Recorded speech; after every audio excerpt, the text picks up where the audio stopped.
बिस्मिल्लाहिर्रहमानिर्रहीम, अस्सलाम वालेकुम। डियर स्टूडेंट्स, उम्मीद है कि आप सब खैरियत से होंगे। My name is Adeel Mehboob, I am lecturer of computer science.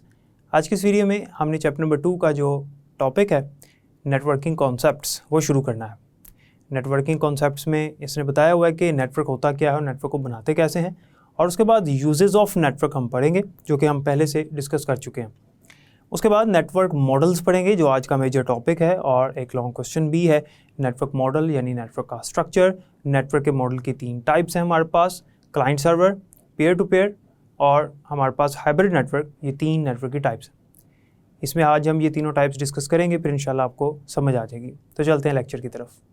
Network बनाने का मकसद ये होता है ताकि हम एक दूसरे के साथ डाटा या इन्फॉर्मेशन वगैरह शेयर कर सकें। और नेटवर्क कहते किसको हैं? जब 2 या 2 से ज़्यादा कंप्यूटर्स आपस में कनेक्ट कर दिए जाएं किसी कम्युनिकेशन मीडियम के ज़रिए से। और कम्युनिकेशन मीडियम से मुराद हमारे पास कम्युनिकेशन चैनल भी इसको कहते हैं। इसका मतलब वायर या वायरलेस है। यानी जब 2 या 2 से ज़्यादा कंप्यूटर्स आपस में कनेक्ट होंगे तो वो किसी कम्युनिकेशन मीडियम के थ्रू कनेक्ट होंगे, और वो जो मीडियम है वो या तो वायर होगी या फिर सिग्नल्स होंगे। वायरलेस से मुराद सिग्नल्स। इस तरह से कंप्यूटर्स को आपस में कनेक्ट किया जाता है। जब कंप्यूटर्स को कनेक्ट कर लिया जाता है तो हम ना सिर्फ एक दूसरे के साथ राब्ता कर सकते हैं, बल्कि हम data, information, files, hardware, software, ये सारी चीज़ें शेयर कर सकते हैं। हमारे पास नेटवर्क बनाने के बहुत सारे एडवांटेजेस हैं। हम एक दूसरे के साथ जब राब्ता करते हैं तो वो राब्ता यानी जो यूज़र कम्युनिकेशन है वो राब्ता सिर्फ डाटा के ज़रिए से नहीं, मैसेजेस के ज़रिए से नहीं, बल्कि हम ऑडियो कॉल कर सकते हैं, हम वीडियो कॉन्फ्रेंस कर सकते हैं, हम ग्रुप की शक्ल में एक दूसरे के साथ राब्ता कर सकते हैं। ये नेटवर्क की वर्किंग है असल में, कि हम इसके ज़रिए से क्या क्या काम कर सकते हैं। अब नेक्स्ट जो उसने यहाँ पर एक टॉपिक मेंशन किया है वो है यूजेस ऑफ नेटवर्क। नेटवर्क के कौन कौन से यूजेस हैं? सबसे पहला यूज़ तो ये है कि नेटवर्क के ज़रिए से हम हार्डवेयर शेयर कर सकते हैं। हम डिवाइसेस, हार्डवेयर रिसोर्सेज को शेयर कर सकते हैं। मिसाल के तौर पे अगर हमने कुछ कंप्यूटर्स को आपस में कनेक्ट किया है और किसी एक कंप्यूटर के साथ हमने प्रिंटर अटैच किया हुआ है, उस एक प्रिंटर को बाकी सारे कंप्यूटर्स यूज़ कर सकेंगे। मिसाल के तौर पे अगर एक लैब में चंद कंप्यूटर्स हैं, 10 to 15 कंप्यूटर्स हैं, और वो सब प्रिंटर की फैसिलिटी हासिल करना चाहते हैं, सब के सब प्रिंटर यूज़ करना चाहते हैं, तो हम उनका नेटवर्क बना के किसी एक कंप्यूटर के साथ प्रिंटर अटैच कर देंगे और बाकी सारे कंप्यूटर्स उस एक प्रिंटर को यूज़ कर सकेंगे। इससे क्या हुआ कि हमने हार्डवेयर को शेयर कर लिया। वो हार्डवेयर, वो प्रिंटर किसके साथ अटैच था? किसी एक कंप्यूटर के साथ अटैच था, और बाकी जो कंप्यूटर्स हैं उनके साथ अटैच नहीं है एज सच, लेकिन वो उसको शेयर कर सकते हैं। उसकी वजह ये है कि बाकी जो कंप्यूटर्स हैं वो उस प्रिंटर वाले कंप्यूटर के साथ, यानी जिस कंप्यूटर के साथ वो प्रिंटर अटैच, उसके साथ वो कनेक्टेड हैं with the help of communication medium, क्योंकि नेटवर्क बना हुआ है। तो ये भी एक इसका फ़ायदा है। और आपने गौर किया कि हार्डवेयर को शेयर करने से हमारी कॉस्ट पे भी अफेक्ट आया। So network is a cost effective way. इसके ज़रिए से हमारी कॉस्ट भी बच गई, हमारे पैसे भी बच गए। वो कैसे? कि जहाँ हमने 10 प्रिंटर लाने थे वहाँ हम सिर्फ एक प्रिंटर ले आए और हमने उसको शेयर करवा दिया। तो इससे सिर्फ हार्डवेयर शेयर नहीं हुआ बल्कि हमारे पैसे भी बच गए। इसके अलावा नेटवर्क के ज़रिए से सिर्फ हार्डवेयर ही नहीं बल्कि we can share software also. हम सॉफ्टवेयर को भी शेयर कर सकते हैं। मिसाल के तौर पे किसी एक कंप्यूटर पे जो सॉफ्टवेयर इंस्टॉल्ड है, उस एक सॉफ्टवेयर को बाकी कंप्यूटर्स जो नेटवर्क में मौजूद हैं वो उस एक सॉफ्टवेयर को यूज़ कर सकते हैं।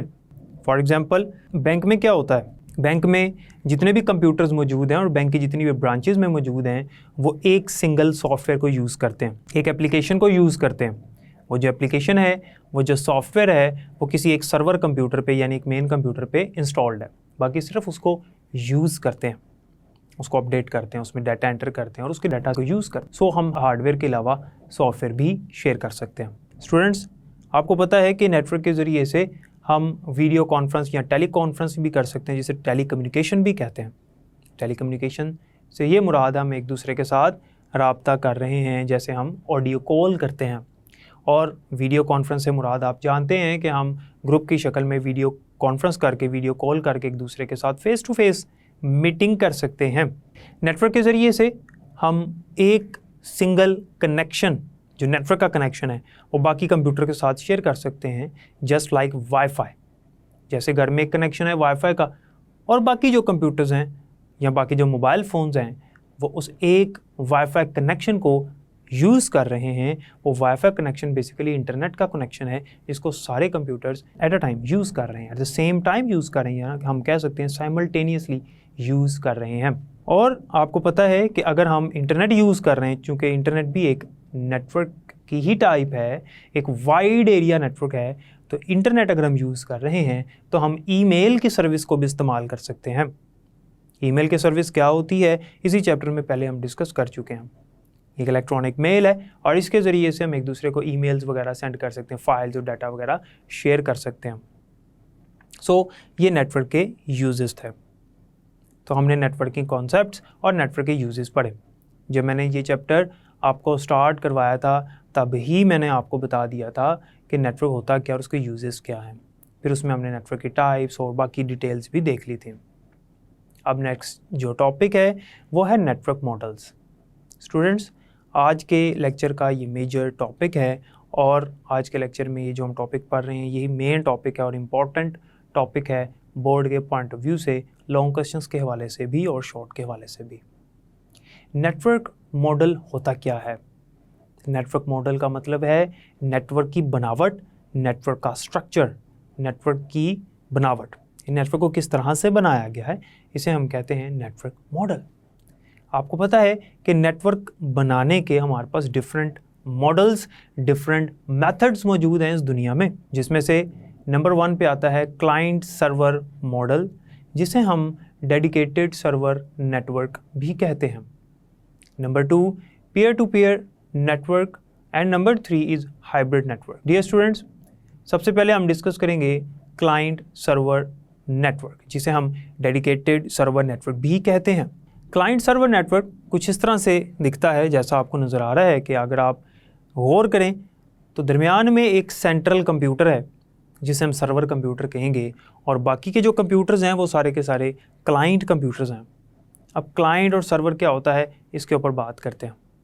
याद रखिएगा कि server is a main computer in the network.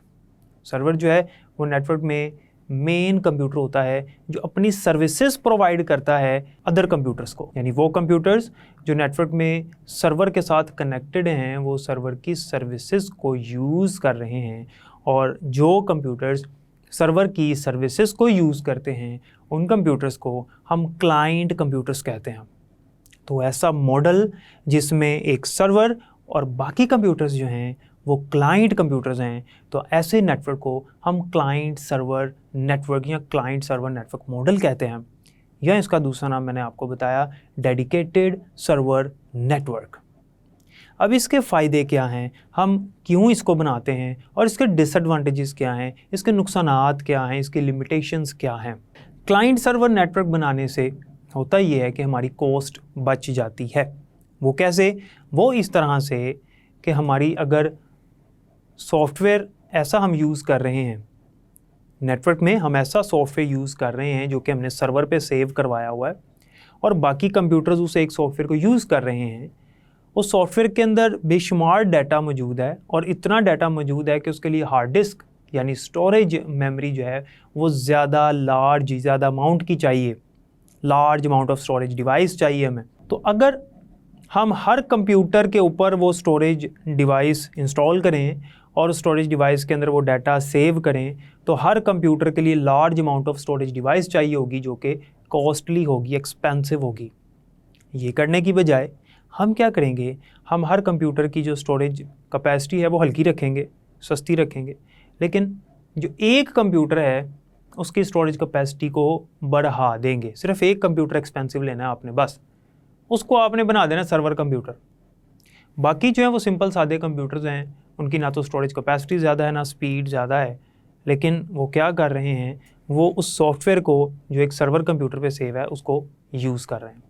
इसका एडवांटेज है कॉस्ट भी बच गई और स्टोरेज मेमोरी भी शेयर हो गई। स्टोरेज मेमोरी उसकी है, डाटा उसकी मेमोरी पे पड़ा हुआ है सर्वर कंप्यूटर पे, लेकिन बाकी जो क्लाइंट्स हैं वो उसको यूज़ कर रहे हैं, बाकी जो क्लाइंट कंप्यूटर्स हैं वो उसके डाटा को इस्तेमाल कर रहे हैं। So this is the advantage of client server model और डेडिकेटेड सर्वर नेटवर्क, इसका फ़ायदा। और आपको पता है कि इसमें सिक्योरिटी अच्छी होती है, क्योंकि जो सर्वर कंप्यूटर है हम उसको सिर्फ सिक्योर कर लेते हैं। देखें, इस बात को समझें ज़रा, डाटा जो हमने रखवाया हुआ है सर्वर कंप्यूटर के ऊपर, वो क्लाइंट कंप्यूटर्स के ऊपर इंस्टॉल्ड नहीं है, क्लाइंट कंप्यूटर्स के ऊपर सेव भी नहीं है। इसकी एग्जांपल देता हूँ, अभी समझ आ जाएगी। आप यूट्यूब पे वीडियोस यूज़ करते हैं, देखते हैं अपने मोबाइल में, अपने कंप्यूटर की स्क्रीन पे, तो वो जो वीडियोस हैं उन वीडियोस को आप अपने मोबाइल या कंप्यूटर में देख रहे हैं, लेकिन वो वीडियोस आपके कंप्यूटर या आपके मोबाइल की मेमोरी कंज्यूम नहीं करती, वो इधर सेव नहीं हैं, वो सेव हैं सर्वर कंप्यूटर पे। हम सिर्फ उनको यूज़ कर रहे हैं, हम सिर्फ उनको स्क्रीन पे देख रहे हैं। तो सिर्फ सर्वर कंप्यूटर की सिक्योरिटी अच्छी कर दी है, आप यहाँ से उन वीडियोस को डिलीट नहीं कर सकते, किसी और की अपलोड की हुई वीडियो को आप डिलीट नहीं कर सकते, चेंज नहीं कर सकते, क्योंकि सिक्योरिटी लगी हुई है। कहाँ सिक्योरिटी लगाई है? आपके कंप्यूटर पे सिक्योरिटी लगाई नहीं, किसी के कंप्यूटर पे सिक्योरिटी नहीं लगाई, सिक्योरिटी सिर्फ एक कंप्यूटर पे लगाई है, वो उनका सर्वर कंप्यूटर है, तो इसमें सिक्योरिटी अच्छी होती है। बाकी जो क्लाइंट कंप्यूटर्स हैं उनको सिक्योर करने की ज़रूरत ही नहीं पड़ती, हम सिर्फ और सिर्फ सिक्योर कर लेते हैं सर्वर कंप्यूटर को, और जो सर्वर कंप्यूटर है सिर्फ उसका डाटा सिक्योर हो जाता। सर्वर कंप्यूटर का जो डाटा है सिर्फ हमने उसको सिक्योर करना है, जबकि बाकी जो क्लाइंट कंप्यूटर्स हैं वो सिर्फ उसको यूज़ कर रहे हैं, वो सिर्फ एज अ यूज़र काम कर रहे हैं उस डाटा के लिए, वो सिर्फ उसके यूज़र है। आपको याद होगा लास्ट लेक्चर में जब मैंने आपको वैन पढ़ाया था, इंटरनेट पढ़ाया था, तो तब मैंने आपको बताया था कि जो इंटरनेट है इसमें जो होस्ट कंप्यूटर होता है उसके लिए जो बाकी पीसीज़ हैं, हमारे जो क्लाइंट कंप्यूटर्स हैं, हमारे पर्सनल कंप्यूटर्स हैं, वो उस होस्ट कंप्यूटर के लिए क्या है? टर्मिनल्स हैं। तो यहाँ पर भी ऐसे ही है कि सर्वर के लिए क्लाइंट्स क्या हैं? टर्मिनल्स हैं। सर्वर के लिए क्लाइंट्स क्या हैं? यूज़र्स हैं, वो सिर्फ उसको यूज़ कर रहे हैं। तो सिक्योरिटी इसमें अच्छी है। और एडवांटेज एक और हमने इसका क्या पढ़ा कि इसमें कॉस्ट हमारी बच जाती है। सिर्फ एक कंप्यूटर अच्छा ला के रखना है, बाकी कंप्यूटर जो है वो हम नॉर्मल यूज़ करें तो इससे कोई फ़र्क नहीं पड़ता। बैंक्स में जो एप्लीकेशंस यूज़ होती हैं जिनके अंदर उनके जो कस्टमर्स हैं, अकाउंट होल्डर्स हैं, उनका डाटा एंटर किया जाता है, अपडेट किया जाता है, वो इसकी बेस्ट एग्जांपल है क्लाइंट सर्वर नेटवर्क की। इसी तरह यूट्यूब की जो मैंने आपको एग्जांपल दी उसकी बेस्ट एग्जांपल है। ये तो हो गए बड़े पैमाने पे client server network. Client server network छोटे पैमाने पे भी हो सकते हैं। मिसाल के तौर पे एक लैब में एक नेटवर्क बनाया गया और एक कंप्यूटर रखा सर्वर और बाकी उसके हमने क्लाइंट्स बना दिए, तो ये भी एक क्लाइंट सर्वर की एग्जांपल है। छोटा नेटवर्क भी हो सकता है, बड़ा नेटवर्क भी हो सकता है, लेकिन क्लाइंट सर्वर का मतलब ये है कि एक सर्वर और बाकी उसके क्लाइंट्स। इसमें एक नुकसान है इसका, एक डिसएडवांटेज भी है इसका, वो ये है कि अगर सर्वर कंप्यूटर डाउन हो जाता है, सर्वर कंप्यूटर में कोई प्रॉब्लम आ जाती है, क्योंकि टेक्निकल फ्लॉज तो हर जगह पर आने के चांसेस होते हैं। टेक्निकल प्रॉब्लम कहीं पर भी किसी भी टाइम आ सकती है, जितनी मर्जी आप सिक्योरिटी लगा लें। तो सर्वर कंप्यूटर पे अगर कोई मसला आ जाता है, सर्वर कंप्यूटर डाउन हो जाता है, या उसमें कोई वायरस आ जाता है, या उसका डाटा किसी तरह डिलीट हो जाता है, करप्ट हो जाता है, तो सारा नेटवर्क डाउन हो जाएगा। क्लाइंट्स उस डाटे को यूज़ नहीं कर सकेंगे, इवन के क्लाइंट्स एक दूसरे को भी मैसेज नहीं भेज सकेंगे। आपने देखा ना डायग्राम में कि क्लाइंट्स जो हैं वो कनेक्टेड हैं सर्वर कंप्यूटर के साथ, एक दूसरे के साथ डायरेक्टली कनेक्टेड नहीं है। अगर कंप्यूटर नंबर 1 ने मैसेज सेंड करना है कंप्यूटर नंबर 2 को, तो मैसेज किसके पास जा रहा है? पहले as shown in the diagram, message सबसे पहले जा रहा है सर्वर कंप्यूटर के पास, सर्वर से होता हुआ आगे जाता। जिस तरह हम ईमेल भेजते हैं, जब हम ईमेल भेजते हैं हमारा मैसेज ईमेल सर्वर के पास जाता है, ईमेल सर्वर पे सेव होता है, फिर वो आगे मुतलका रिसीवर को या डेस्टिनेशन पे पहुंचा देता है। तो सर्वर से होके मैसेजेस जाने, सर्वर डाउन, मैसेज भी सेंड नहीं हो सकता। सो ये होता है हमारे पास क्लाइंट सर्वर नेटवर्क, जिसे डेडिकेटेड सर्वर नेटवर्क भी कहते हैं। उसके बाद दूसरे नंबर पे हमारे पास जो नेटवर्क मॉडल है that is peer to peer network. Peer to peer network में हमारे पास तमाम कंप्यूटर्स को इक्वल एक्सेस होती है। ये पॉइंट स्टूडेंट्स समझना आपने ध्यान से, इक्वल एक्सेस का मतलब क्या है। पीयर टू पीयर नेटवर्क में हर कंप्यूटर एक दूसरे के साथ डायरेक्टली अटैच्ड है as shown in the diagram. इसमें आप देख सकते हैं कोई सर्वर है ही नहीं। क्लाइंट सर्वर नेटवर्क में क्या था कि जो सर्वर था वो एक पावरफुल कंप्यूटर था, मेन कंप्यूटर था, वही सबको अपनी सर्विसेज दे रहा था।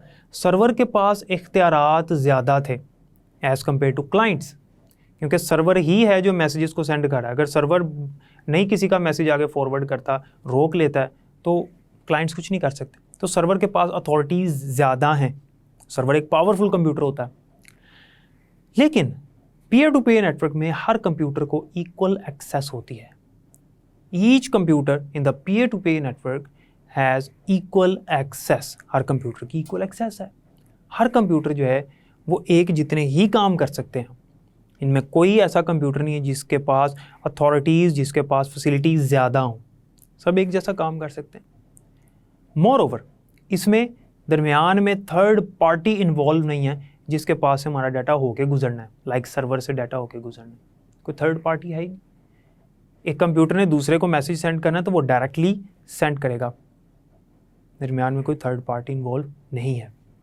जैसे सर्वर था, इसमें ऐसा नहीं, क्योंकि इक्वल एक्सेस है, थर्ड पार्टी इन्वॉल्व नहीं है। इसमें हर कंप्यूटर जो है वो जिस टाइम मर्जी चाहे मैसेज भेज सकता है। सेंडर और रिसीवर आपस में डायरेक्टली कनेक्टेड हैं। सो इसे कहते हैं peer to peer network. Dear students, peer to peer network जो होता है इसमें दो डिसएडवांटेजेस हैं। एडवांटेज तो हमने पढ़ लिया कि इक्वल एक्सेस होती है, थर्ड पार्टी इन्वॉल्व नहीं। दो इसके डिसएडवांटेजेस हैं। एक है लैक ऑफ स्पीड, इसकी स्पीड कम होती है। जब हम सर्वर की बात करते हैं ना, तो सर्वर चूँकि पावरफुल है, सर्वर जो है वो विद इन सेकेंड्स हमारा मैसेज फॉरवर्ड कर देता है। लेकिन जब हम हर कंप्यूटर जो एक दूसरे के साथ डायरेक्टली अटैच है, किसी की सर्विस नहीं अवेल कर रहे, डायरेक्टली खुद ही काम कर रहे हैं, तो स्पीड थोड़ी सी स्लो हो जाती है। So lack of speed is the disadvantage of peer to peer network. और एक और इसका डिसएडवांटेज है लैक ऑफ सिक्योरिटी। इसमें लैक ऑफ सिक्योरिटी है। सर्वर का फ़ायदा था कि उसकी सिक्योरिटी अच्छी थी, एक कंप्यूटर पे सिक्योरिटी लगानी। इसमें चूंकि हर कंप्यूटर के पास अपना अपना डाटा पड़ा हुआ।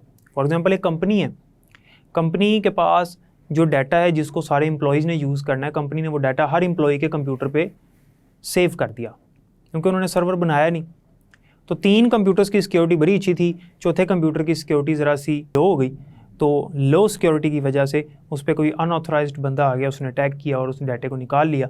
तो 3 कंप्यूटर की तो सिक्योरिटी अच्छी थी, लेकिन एक कंप्यूटर के ज़रिए से डाटा कंपनी का बाहर निकल गया। हैकर ने हैक कर लिया या कोई अनऑथराइज पर्सन जो है उसको एक्सेस कर सकता है। तो इसमें लैक ऑफ स्पीड है और लैक ऑफ सिक्योरिटी है। इसमें हम वो एडवांटेज जो सर्वर क्लाइंट के एडवांटेजेस थे, यानी डेडिकेटेड सर्वर नेटवर्क जो हमने पढ़ा, वो एडवांटेजेस नहीं हासिल कर सकते। कौन से? कि उसमें सिक्योरिटी अच्छी है और उसमें बाकी कंप्यूटर्स जो हैं वो हल्के लगा दो और एक कंप्यूटर अच्छा कर दो, आपके पैसे भी बच जाएंगे। इसमें ऐसा नहीं है। लेकिन जो हमने यहाँ पर फ़ायदा पड़ा वो उसके अंदर नहीं है, क्लाइंट सर्वर में। जो उसका नुकसान था, क्या नुकसान था क्लाइंट सर्वर नेटवर्क का? नुकसान ये था कि अगर सर्वर कंप्यूटर डाउन तो होल नेटवर्क विल डाउन। लेकिन इसके अंदर ये एडवांटेज है कि किसी एक कंप्यूटर के डाउन होने से नेटवर्क को कोई फ़र्क नहीं पड़ेगा। कोई एक कंप्यूटर का डाउन हो जाता है, ब्रेक डाउन हो जाता है, कोई प्रॉब्लम आ जाती है उसमें, तो पूरे नेटवर्क पे कोई फ़र्क नहीं पड़ेगा। नंबर 3 पे जो हमारे पास नेटवर्क मॉडल है, that is hybrid network. Hybrid network जो होता है, हाइब्रिड मॉडल जो होता है, हाइब्रिड का मतलब होता है कम्बिनेशन ऑफ 2। तो हाइब्रिड नेटवर्क जो है ये क्लाइंट सर्वर और पीयर टू पीयर नेटवर्क का कम्बिनेशन है। इसके अंदर दरमियान में सर्वर कंप्यूटर भी मौजूद है, as shown in the diagram. आप देख सकते हैं कि इसमें दरमियान में सर्वर कंप्यूटर भी मौजूद है।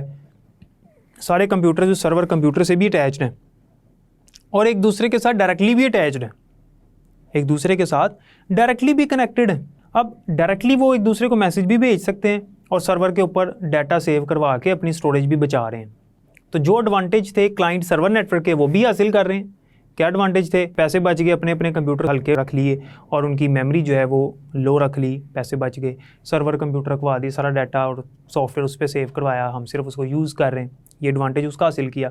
और पीयर टू पीयर नेटवर्क का जो एडवांटेज था वो भी हासिल कर रहे हैं। क्या एडवांटेज? कि एक दूसरे के साथ डायरेक्टली कनेक्शन भी कायम है। सर्वर डाउन हो जाता है तो डायरेक्ट तो कनेक्टेड हैं ही एक दूसरे के साथ।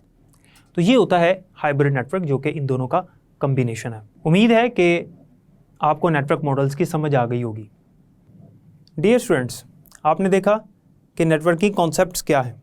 इसमें हमने देखा कि नेटवर्क होता क्या है और नेटवर्क को क्यों बनाया जाता है। उसके बाद हमने देखा नेटवर्क के यूजेस क्या हैं और फिर हमने नेटवर्क मॉडल का एक मेजर टॉपिक डिस्कस किया। उसमें हमने देखा कि जो डेडिकेटेड सर्वर नेटवर्क होता है, जिसे हम क्लाइंट सर्वर नेटवर्क भी कहते हैं, ये क्या होता है और इसका फ़ायदा क्या है और इसे हम बनाते क्यों हैं और किस तरह से बनाते हैं। और दूसरी जो हमने टाइप पढ़ी पीयर टू पीयर नेटवर्क, और फिर तीसरी हमने पढ़ी हाइब्रिड नेटवर्क। इन दोनों की वर्किंग क्या थी और ये क्यों बनाते हैं और किस तरह से इसमें काम किया जाता है, वो भी हमने डिस्कस किया। उम्मीद है कि आपको समझ आ गई होगी। बुक से इसको ज़रूर रीड कीजिएगा, इंशाल्लाह मज़ीद अच्छी समझ आ जाएगी। नेक्स्ट लेक्चर में बाकी हम मुलाकात करेंगे। अपना बहुत ख्याल रखिएगा। अल्लाह हाफ़िज़।